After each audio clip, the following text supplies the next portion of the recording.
ఉన్నాడని అప్పుడు ముఖ్యమంత్రి రాజశేఖర రెడ్డి ఉన్నాడు, చంద్రబాబు నాయుడు ఆరోపణలు చేశాడు. సిబిఐ ఎంక్వైరీ కోరాడు, కోరలేదా చంద్రబాబు నాయుడు? ఆ రోజు రాజశేఖర రెడ్డి గారు సిబిఐ ఎంక్వైరీ కొడుకు మీద వేసుకున్నాడు, వేసుకోలేదా? నీకెందుకు భయం అని అడుగుతున్నా. నువ్వే కదా సిబిఐ ఎంక్వైరీ కోరి, నువ్వు కూడా కోర్టుకు వెళ్ళిపోయి ఆ రోజు సిబిఐ ఎంక్వైరీ. సిబిఐ ఎంక్వైరీ గురించి అడుగుతున్నావు కాబట్టి మధ్యలో ఒక ముక్క మర్చిపోయావు నువ్వు. బాబాయ్ గొడ్డలు పోతాడు. వివేకానంద రెడ్డి గారి హత్య కేసులో సిబిఐ ఏం తెలిసింది? అవినాష్ రెడ్డి పాత్ర ఉంది, వాళ్ళ తండ్రి భాస్కర్ రెడ్డి పాత్ర ఉందని చెప్పి తేల్చింది కదా. వాళ్ళిద్దరిని అరెస్ట్ చేశారు కదా, వాళ్ళిద్దరు బెయిల్ పైనే ఉన్నారు కదా. కర్నూలు ఎంత హడావడి చేశారు.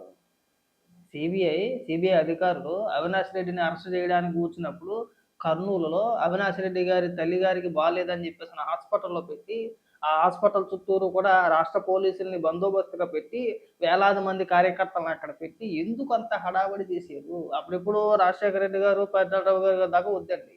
నిన్న మొన్న జరిగిన ఈ వివేకానంద రెడ్డి గారి హత్య కేసులో వైఎస్ జగన్ గారి పాత్ర లేకుండానే అవినాష్ రెడ్డి కోసం అంతలాగా ఇచ్చేసాడండి.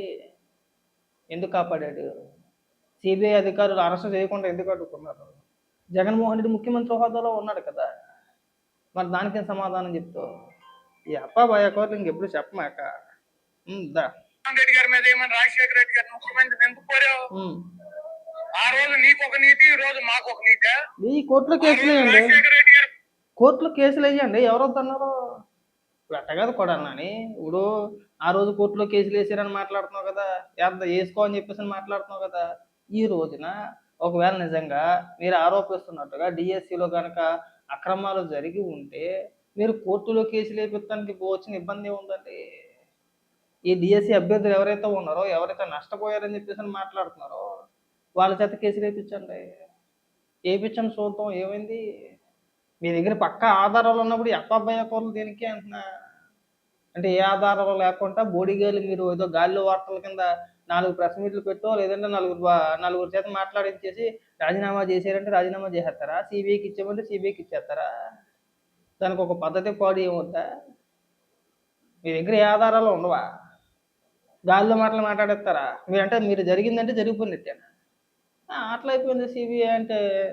మనం పట్టుమని చెప్పేసి 4 ముక్కలు మనం మాట్లాడలో, నువ్వు కూడా డిఎస్సి గురించి మాట్లాడుతున్నామంటే మా దరిద్రం అనుకోవాలి కూడా అన్నాను. మాట్లాడు. కొడుకు మీద సిబిఐ ఎంక్వైరీ వేసాడు కదా, మగాడలేదు మాట్లాడలేదు. సిబిఐ ఎంక్వైరీ వేసుకున్నాడు కదా, ఇప్పుడు నీ కొడుకు కూడా అక్కడ వేసుకో, నువ్వు సిబిఐ ఎంక్వైరీ వేసుకో నువ్వు. అంతేగాని ఇవన్నీ అదే ఏడుతున్నందులో అంటే ఎక్కడ అన్నట్టు కోర్టుకి వెళ్ళమను, లేదా కూర్చొని చర్చించుకున్నా.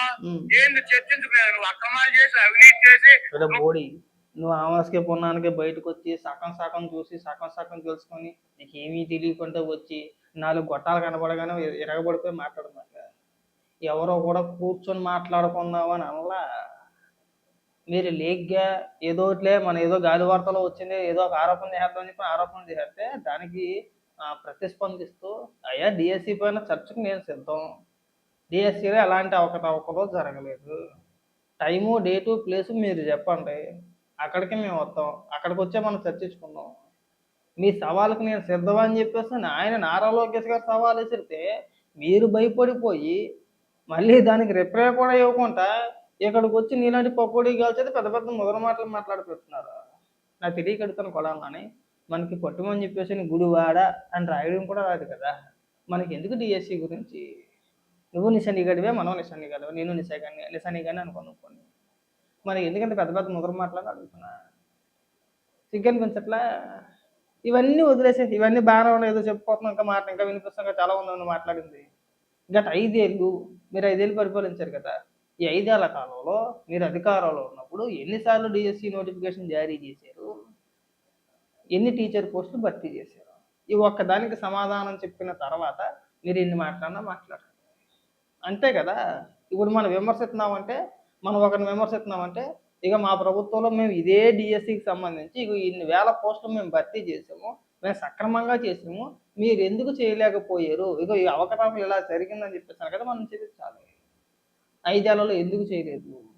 ఎందుకు నిరుద్యోగ యువతను గాలికి వదిలేశారు? ఆ రోజు గుర్తుకు రాలేదా? కష్టపడి చదువుకున్నారండి, వాళ్ళ జీవితం అంతా కూడా దీని మీద ఆధారపడి ఉందని చెప్పేసి వాళ్ళు పెద్ద పెద్ద మొదల మాటలు మాట్లాడుతున్నారు కదా. మరి మీ 5 ఏళ్ల కాలంలో వాళ్ళ జీవితాలు నాశనం అయిపోయినా పర్వాలేదా? అసలు డిఎస్సి అంటే ఏంటో అని కూడా అడిగారు కానీ ఒక సందర్భంలో జగన్మోహన్ రెడ్డి. మెగా డిఎస్సి అంటే ఏంటి నాకు అర్థం కావట్లేదు అన్నాడు ఒకసారి. అర్థం కాదు. ఎన్నికల ముందు ఏమని మాట్లాడారు? ప్రతి సంవత్సరం జనవరి నెలలో నేను మెగా డిఎస్సి నోటిఫికేషన్ విడుదల చేస్తాను. అసలు మీకు డోకా లేదు, నేను వచ్చానంటే ఇంక టీచర్ పోస్టులు అన్నాడు.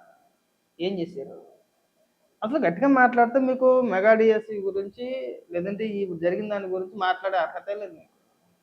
మనం ఎంత సైలెంట్గా ఉంటే అంతా మంచిది మనకి. మామూలుగా నీ మీడియా నువ్వు పొగాయిచ్చేస్తారు. జగన్మోహన్ రెడ్డి గారు నేను వస్తే మీరు ఒప్పుకుంటారా? రాజీనామా చేస్తారా? మీరు చెప్తారా? ఖచ్చితంగా చెప్తారు. ఖచ్చితంగా మీ దగ్గర ఏమైనా ఆధారాలు ఉంటే జగన్మోహన్ రెడ్డి గారి లాగా నారా లోకేష్ గారు ఏమి భయపడిపోయే వ్యక్తి ఏమి కాదు. ఆయన చాలా క్లియర్గా ఆన్సర్ చెప్తాడు. మీ దగ్గర ఏమైనా ఆధారాలు ఉంటే ఖచ్చితంగా ఈ నెలలోనో వచ్చే నెలలోనో శీతాకాల సమావేశాలు ఎలాగ ఉంటాయి కదా, అసెంబ్లీ సమావేశాలు ఎలాగ ఉంటాయి కదా, ఆ అసెంబ్లీ సమావేశాలకి వెళ్ళి మీరు డిఎస్సి గురించి చర్చిద్దామంటారో లేదంటే ఇంకో దాని గురించి మాట్లాడతారో మీ దగ్గర ఏమైనా ఆధారాలు ఉంటే అసెంబ్లీలో మాట్లాడండి చూపించి. ఇదిగో అంటే నారా లోకేష్ గారు మీరు ఆధారాలు అడిగారు కదా, ఇదిగో మా దగ్గర ఉన్న ఆధారాలు పలానా అవకతవకలు జరిగినాయి, ఇగో పలానా వ్యక్తులు స్పోర్ట్స్ కోటాలో మీ కార్యకర్తలకనో మీ నాయకులకనో లేదంటే మీకు సంబంధించిన వ్యక్తులకనో ఇంతమందిని స్పోర్ట్స్ కోటాలో మీరు నియమించారు, మా దగ్గర ఆధారాలు ఉన్నాయి, వాళ్ళ పేర్లు ఇదిగో, వాళ్ళు గతంలో మీతో పాటు తిరిగిన ఫోటోలు ఇదిగో అని చెప్పేసి అసెంబ్లీలో చూపించండి. ఖచ్చితంగా నారా లోకేష్ గారు ఒప్పుకుంటారు. ఒకవేళ మీరు చెప్పింది నిజం, మీ దగ్గర ఆధారాలు ఉండి మీరు నిరూపించగలిగితే ఖచ్చితంగా రాజీనామా చేస్తారు. దాన్ని ఏమన్నా అమ్మటి రాంబాబు ఎవరో మాట్లాడుతున్నారు. నారా లోకేష్ గారితో పాటు యోగాల పాదయాత్రలో తిరిగిన వ్యక్తులందరికీ కూడా స్పోర్ట్స్ కోటాలో ఉద్యోగాలు ఇచ్చారట. ఇది ఇంకా విచిత్రంగా ఉంది. ఎవరున్నాయంటే వాళ్ళ పేర్లు ఉండవు, వాళ్ళ ఊర్లు ఉండవు. చెప్పాలి కదా, మన దగ్గర సమాధానం ఉంటుంది కదా. దానికి సిగ్గుపడితే బాగుంటుంది అబ్బాయి కొడాలని. నువ్వు నేను ఈ ప్రజాస్వామ్యంలో కూడా నా మీద కేసులు పెడతారు. నా మీద కేసు కట్టొద్దు, చంద్రబాబు మా ఇద్దరం కూర్చొని చర్చించుకున్నట్టు కుదురుతా కుదురుతున్నా లేదా నా మీద కేసు కట్టు కోర్టు పో, నువ్వు ర్యాలీ చేశాడని చెబితే వెళ్తారా? ఇవన్నీ చంద్రబాబు నాయుడు పూటకో మాట గంటకో మాట. అతను ముఖ్యమంత్రి ఉంటే ఒకటి మాట్లాడతాడు, అతను ప్రతిపక్ష నాయకుడు అయితే ఒకటి మాట్లాడతాడు. కాబట్టి ఆయన ముఖ్యమంత్రి ఉన్నా ప్రతిపక్ష నాయకుడు ఉన్నా అప్పుడు రాజశేఖర రెడ్డి గారు ఆయన కొడుకు మీద సిబిఐ ఎంక్వైరీ చేసుకుని నిజాన్ని నిరూపించుకున్నాడు. నువ్వు కూడా అట్లాగే నీకు దమ్ము ఉంటే నువ్వు కూడా రాజశేఖర రెడ్డి గారి లాగా మడవ తిప్పను చెప్పి ఇంకా నువ్వు మానలేదు ఇంకా కొన్నాను మాట్లాడుతూ దమ్ముంటే అందుకే నీటి పిల్లిలాగా పారిపోయావు. ఈ 2 నేరాలు బట్టి కనబడితే ఉంటాయే లైన్లోకి వచ్చేసావు. అప్పట్లో ఆ రోజుల్లో నువ్వు ఇష్టానుసారంగా మాట్లాడేవాడివి. ఎందుకయ్యా ఎలా మాట్లాడుతున్నావు? నేను ఎప్పుడు అధికారం ఉన్నా ఇలాగే మాట్లాడతాను, అధికారం లేకపోయినా ఇలాగే మాట్లాడతాను అన్నావు నువ్వు. ఇవాళ దారిలోకి వచ్చేసావు. సచిన్ పిల్ల మాట్లాడట్లా, చంద్రబాబు నాయుడు గారు, నారా లోకేష్ గారు వెనకాల సంబోధిస్తున్నావు కదా, చక్కగా తగిలించి. మరి నువ్వు మాట్లాడకూడదు, దమ్ము ధైర్యం నువ్వు మాట్లాడకూడదు. మాకు తెలియదు నీ సంగతి. మేము కూడా అదే అడుగుతున్నాం. మీకు నిజంగా దమ్ము ధైర్యం ఉంటే అసెంబ్లీకి వెళ్ళి మాట్లాడండి. ఇన్ని మాటలు మాట్లాడే మీరు అసెంబ్లీకి ఎందుకు వెళ్ళకపోతున్నాడే? జగన్మోహన్ రెడ్డి పెద్ద పులి మగోడండి, మాట్లాడితే ఇది ఒక ఊత పదం అయిపోయింది. మాట్లాడితే మగోళ్ళలాగా నువ్వేనా మాడగాడివా? నాకు అర్థం కావట్లే కొడాలని. నువ్వేంత ఎడగాడివా? కాదు కదా, నువ్వు మగోడివే. రాజకీయాల్లోకి మగతనాలు ఎందుకు వస్తున్నాయి మాకు అర్థం కావట్లా. తొల్ల కొట్టేసుకోవడం, మీసాలు తిప్పేయడం, ఆడు మొగుడు ఈడు మొగుడు. ఈ పిచ్చి మాటలు ఇంకా నీ దగ్గర పోలదు కూడా అన్నాను. ఈ తగ్గించుకుంటే బాగుంటుంది కొద్దిగా. ఈ అత్తాబాయ డైలాగ్ వద్దు, ఈ శాతకాని స్వచ్ఛ రాజకీయాలు వద్దు. మెగా డిఎస్సి పని మీకు ఒక క్లారిటీ ఉంది కదా, ఆ క్లారిటీ ఉన్నప్పుడు చక్కగా వెళ్ళండి. పోనీ ఎక్కడైనా సరే వీళ్ళ పర్యటనలో ఎక్కడైనా కానీ ఎవరైనా ఆ డిఎస్సికి సంబంధించిన అభ్యర్థులు ఎవరైనా ఉంటారేమో అని చెప్పేసి అనుకుంటాం. వాళ్ళు ఉండరు. కంటి చూపుకి అసలు చూద్దామన్నా సరే వాళ్ళు ఎక్కడా కనబడరు. అసలు పోరాటాలు చేయాల్సింది ఎవరు? వాళ్ళు. నిరసన కార్యక్రమాలు కావచ్చు, నిరాహార దీక్షలు కావచ్చు, ప్రభుత్వం పైన విమర్శలు కావచ్చు, చేయాల్సింది ఎవరండి? ఈ డిఎస్సి అభ్యర్థులు ఎవరైతే ఉన్నారో, ఎగ్జామ్స్ ఎవరైతే రాసారో, ఎవరైతే నష్టపోయారని చెప్పేసి మీరు చెప్తున్నారో వాళ్ళు కదా పోరాటాలు చేయాల్సింది. వాళ్ళు కదా బయటకు వచ్చి మాట్లాడాల్సింది. మరి ఎందుకు రావట్లేదండి వాళ్ళు ఎందుకు మాట్లాడట్లేదు? ఇప్పుడు మీరు ఒక పక్కన డిఎస్సి పేరుతో ముతగా పైగా మరి జంజీ ఒకటి, ఇది 60 ఏళ్ళు 70 ఏళ్ళు ఉన్న వయసు ఉన్న వాళ్ళు కూడా జంజీ అయినట్ట. సరే మీకు ఎలాగ దానికి అర్థం తెలియదు, పక్కన పెట్టేసి దాని గురించి మనం మాట్లాడుకోవచ్చు. మరి కనీసం వాళ్ళన్నా ఉండాలి కదా, ఏమయ్యారు? ఎంతసేపు మీ నాయకులేనా? మన కర్నూలులో ఒక మీటింగ్ జరిగింది చూసావా? ఎవరైతే ఈ డిఎస్సిలో ఈ ఉద్యోగాలు వచ్చినాయో, ఈ టీచర్ పోస్టులు ఎవరికైతే వచ్చినాయో, ఉద్యోగాలు ఎవరికైతే వచ్చినాయో వాళ్ళంతా కూడా ఈ అనంతపురం, కర్నూలు లేదంటే ఈ కడప జిల్లాలకు సంబంధించిన వ్యక్తులంతా కూడా ఈ ఉపాధ్యాయులు ఎవరైతే ఉన్నారో కర్నూలులో ఒక మీటింగ్ పెట్టుకున్నారు. ఆత్మగౌరవ సభ అని చెప్పేసి అందరూ ఉపాధ్యాయులు వచ్చారు. నాయకులు, కార్యకర్తలు, ఏ పార్టీకి సంబంధించిన నాయకులు కానీ కార్యకర్తలు కానీ ఎవరు వెళ్ళాలా. ఎవరున్నారు అక్కడ? ఎవరైతే ఉపాధ్యాయులు ఎవరైతే ఉన్నారో వాళ్ళే వచ్చారు.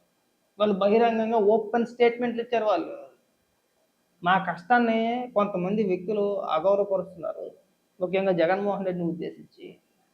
మేము కష్టపడి చదివే మేము ఉద్యోగాలు చేసుకుంటున్నాం, మీరు మా పైన మా నియామకాల పైన మీరు బురద చల్లుతున్నారు. మేము కష్టపడి చదివిన మూలానే మాకు ఈ ఉద్యోగాలు వచ్చినాయి, ఎక్కడ కూడా ఎలాంటి అవకతవకలు జరిగే అవకాశం లేదని చెప్పేసి ఉద్యోగాలు వచ్చిన ఉపాధ్యాయుని చెప్తున్నారు. మరి రాని వ్యక్తులు కూడా చెప్పాలి కదా, దానికి ఒక రీజన్ ఉండాలి కదా. ఇగో ఇందువల్ల నాకు రాలేదు, పలానా వ్యక్తి వల్ల నాకు రాలేదు, లేదంటే నా ప్లేస్లో పలానా వ్యక్తిని నియమించారు అనేది ఏదో ఒక క్లారిటీ ఉండాలి కదా. అది ఉంటుందా? అంటే మీరు ఉద్యమాలు ఎలా చేస్తారండి? మీ నాయకులు, మీ పార్టీ కార్యకర్తలతో ఏదో రకంగా బురదలతో అని చెప్పి చేస్తారా? అయినా ఎప్పుడు చేయాలి? ఈ నియామకాలు జరిగిన సంవత్సరం అవుతుంది, దాదాపు సంవత్సర కాలం పూర్తి అయిపోతుంది కదా ఇంచుమించుగా. ఈ ఎగ్జామ్స్ జరిగి సంవత్సరం అవుతుంది ఇంచుమించుగా. నియామకాలు జరిగి కూడా ఇంచుమించుగా ఆల్మోస్ట్ అవ్వచ్చేమో. రీసెంట్గానే నోటిఫికేషన్ వచ్చింది, ఈ నియామకాలన్నీ లెటర్లు పంపించారు, ఈ సర్టిఫికెట్ వెరిఫికేషన్ అన్నీ జరిగింది. జరిగిన తర్వాత ఒక 4 నెలలు 5 నెలల కిందటో పోస్టింగ్లు పడ్డాయి. అప్పుడే అనుకుంటా ఒక 5-6 నెలల కిందటో 4-5 నెలల కిందటో జగన్మోహన్ రెడ్డి ఈ బాధితులు ఎవరైతే కొంతమంది ఉన్నారని చెప్పేసి వాళ్ళందరినీ కూడా తీసుకొచ్చి కూర్చోబెట్టి వైఎస్ఆర్సీపీ పార్టీ కార్యాలయంలో ప్రెస్ మీట్ పెట్టి మాట్లాడించాడు. కొంతమంది వ్యక్తులు మాట్లాడారు, మమ్మల్ని పిలిచారంటే మాకు ఇది జరిగింది అది జరిగింది అని చెప్పేసి అన్నారు. అయిపోయింది, అక్కడితో వదిలేశారు. మళ్ళీ 2-3 నెలలు అసలు డిఎస్సి గురించి ప్రస్తావన తీసుకున్నారు. మళ్ళీ ఎప్పుడు ప్రస్తావన తీసుకొచ్చారు? మనకి ఢిల్లీలో జంతర్ మంతర్ దగ్గర నీటికి సంబంధించి ఒక నిరసన కార్యక్రమం తెలియజేస్తే దానికి సంబంధించి కేంద్ర విద్యాశాఖ మంత్రి ధర్మేంద్ర ప్రధాన్ గారు రాజీనామా చేశారు. ఆయన కేంద్ర విద్యాశాఖ మంత్రి రాజీనామా చేసేంత వరకు మీరు ఈ డిఎస్సి గురించి అసలు ఎక్కడా మాట్లాడలేదు. మాట్లాడితే రెండింటికి పొంతన. కేంద్ర ప్రభుత్వంలో అంటే కేంద్ర విద్యాశాఖ మంత్రి రాజీనామా చేశారంటే నీటిలో అలా జరిగింది కాబట్టి నారా లోకేష్ గారు రాజీనామా చేయాలి. అసలు అక్కడ జరిగింది ఏంటి? కేంద్ర ప్రభుత్వం అక్కడ ఒప్పుకుంది. నీట్ ఎగ్జామ్స్లో పేపర్ లీకేజీ జరిగిందని చెప్పేసి కేంద్ర ప్రభుత్వం సుప్రీంకోర్టులో ఒప్పుకుంది. మళ్ళీ ఆ ఎగ్జామ్స్ మళ్ళీ రీకండక్ట్ చేశారు, మళ్ళీ నిర్వహించారు ఆ ఎగ్జామ్ని.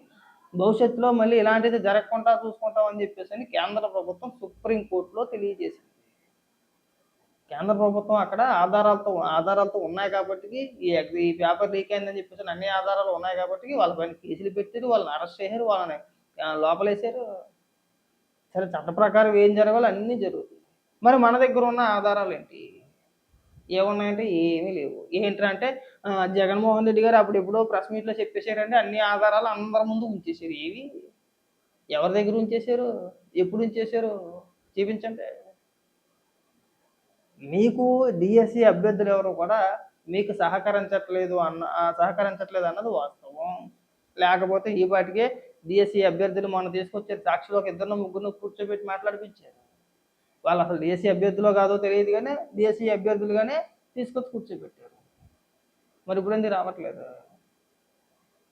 వాళ్ళకేవో క్లారిటీ ఉంది, మీకేవో క్లారిటీ లేదు. వాళ్ళని కేవలం రాజకీయాల కోసం వాడుకుంటున్నారని చెప్పేసి వాళ్ళకి అర్థమైంది. అందుకే మీకు మద్దతుగా నిలబడట్లేదు. అసలు అవినీతి జరిగితే కదా, అక్రమాలు జరిగితే కదా మీకు అండగా నిలబడడానికి. అవన్నీ లేనప్పుడు ఎలా నిలబడతారో? మీ కార్యకర్తలు పోతున్నారు మీ ముఖాన్ని. మీ వైఎస్ఆర్సీపీ పార్టీ సోషల్ మీడియా యాక్టివ్గా ఉండే కార్యకర్తలు చూడండి, ఇక్కడ ఉపాధ్యాయులు చేశారు, ఏ పార్టీకి సంబంధించిన నాయకులు కానీ కార్యకర్తలు కానీ లేరు. మరి ఇక్కడ మనం ఎందుకు ఎత్తుకుంటున్నాం అని చెప్పేసి ఇక్కడ మీకు ఇంకొక వీడియో చూపిస్తాను. వీళ్ళు డిఎస్సీల పైన పెద్ద పెద్ద పోరాటాలు చేస్తున్నారు కదా, ఇదిగో ఒకసారి ఈ వీడియో చూడండి.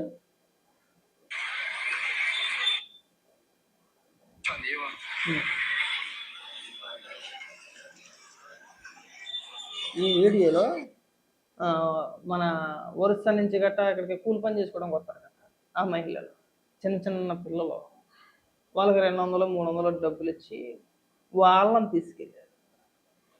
అంటే మీరు డబ్బులు ఇచ్చి రోజువారి కూలీని ఈ డిఎస్సి నిరసన కార్యక్రమాలకి తీసుకొచ్చి అయ్యి బాబు ఎంతమంది జనం వచ్చేసారంటే కథం తొక్కేశారంటే అలికేసారండి కడిగేసారండి మొత్తం అంతా తుక్కు తుక్కు చేసేసారండి అని చెప్పేసి మన టైటిల్స్ తమిళస్ పెట్టుకోవడానికి బాగానే ఉంటుంది. కానీ వీడియోలో దొరికేస్తున్నాం కదా మనం, మరి దానికి ఏమైనా సమాధానం చెప్తారు? ఎక్కడైనా కానీ ఇలాంటి అప్పాబాయ మాటలు మానేస్తే బాగుంటుంది. ఒకవేళ నిజంగా నేను మళ్ళీ చెప్తున్నాగా